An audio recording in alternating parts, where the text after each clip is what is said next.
এই যে জুলাই অগস্টটা ঘটে গেল, এই জুলাইয়ের গভীরতা যদি আমরা না বুঝি, এর তাৎপর্য যদি না বুঝি, এর ব্যাপকতা যদি না জানতে পারি, তাহলে আজকে কেন জুলাইতে 24শে জুলাইতে এই ভয়ঙ্কর পরিবর্তনটা হলো কেন? এর কি একদিনে হয়েছে? দিন দিন ধরে এই ঘটনাগুলো ঘটে এসছে। তো যাই হোক, আমার বক্তব্য হলো যে আমরা আজকের দিনে আমি সেই মহান 21শে ফেব্রুয়ারিতে এই ঢাকা বিশ্ববিদ্যালয়ের যখন শুরু হলো প্রতিরোধ 48 সাল থেকে সেই পাকিস্তানের বৈষম্যের বিরুদ্ধে, ভাষা উর্দু হবে না বাংলা হবে, আপনারা সবাই জানো বলে আমি ওই স্যারের সামনে বিস্তারিত বলতে চাই না। তো তখন থেকে শুরু হলো। আমি গভীর শ্রদ্ধার সাথে স্মরণ করি যারা প্রথম স্বাধীনতার স্বপ্নের বীজ বপন করেছিলেন 21শে ফেব্রুয়ারি ভাষা আন্দোলনের মাঝ দিয়ে। সেই গভীর শ্রদ্ধার সাথে স্মরণ করি সেই ভাষা শহীদদের। তারপরে 69-এর গণ আন্দোলন, গণ অভ্যুত্থান, আমরাই তার সাথে ছিলাম। তারপরে 71-এর স্বাধীনতা যুদ্ধ, 71-এর স্বাধীনতা যুদ্ধে যখন রাজনৈতিক নেতারা সিদ্ধান্ত না নিয়ে 25শে মার্চের রাতে পালিয়ে চলে গেল, ঠিক তখন কালুরঘাট বেতারকেন্দ্র থেকে 26 তারিখে যে স্বাধীনতার ঘোষণা আসলো, এই ইতিহাস আপনারা সবাই জানেন। আমি শহীদ রাষ্ট্রপতি জিয়াউর রহমানকে গভীর শ্রদ্ধার সাথে স্মরণ করি।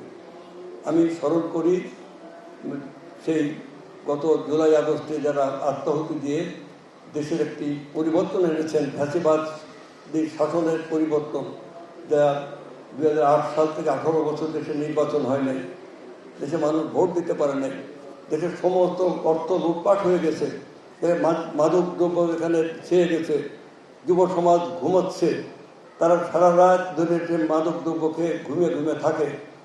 এই যে ভয়ঙ্কর দিনগুলো গেছে, তার থেকে আজকে আমাদের একটি সমাজ চাই, যে সমাজ হবে অন্তর্ভুক্তিমূলক, যেখানে মানুষের আদর্শের মিল থাকবে।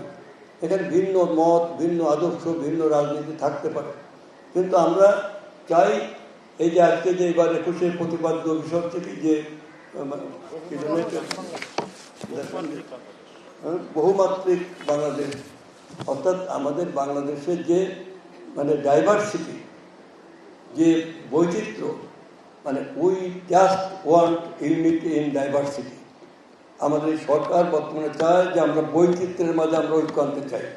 ভিন্ন মত থাকবে, ভিন্ন আদর্শ থাকবে, ভিন্ন রাজনৈতিক ভাবনা থাকবে। এটাই হচ্ছে গণতান্ত্রিক সমাজের বৈশিষ্ট্য, গণতান্ত্রিক সমাজের সৌন্দর্য। তাহলে একটা গণতান্ত্রিক সমাজে আমাদের সমস্ত বৈচিত্র্যের মাঝে আমরা ঐক্য আনতে চাই। তার জন্য অর্থনীতির ভিতকে মজবুত করতে হবে, জাতীয় পুঁজির বিকাশ ঘটাতে হবে।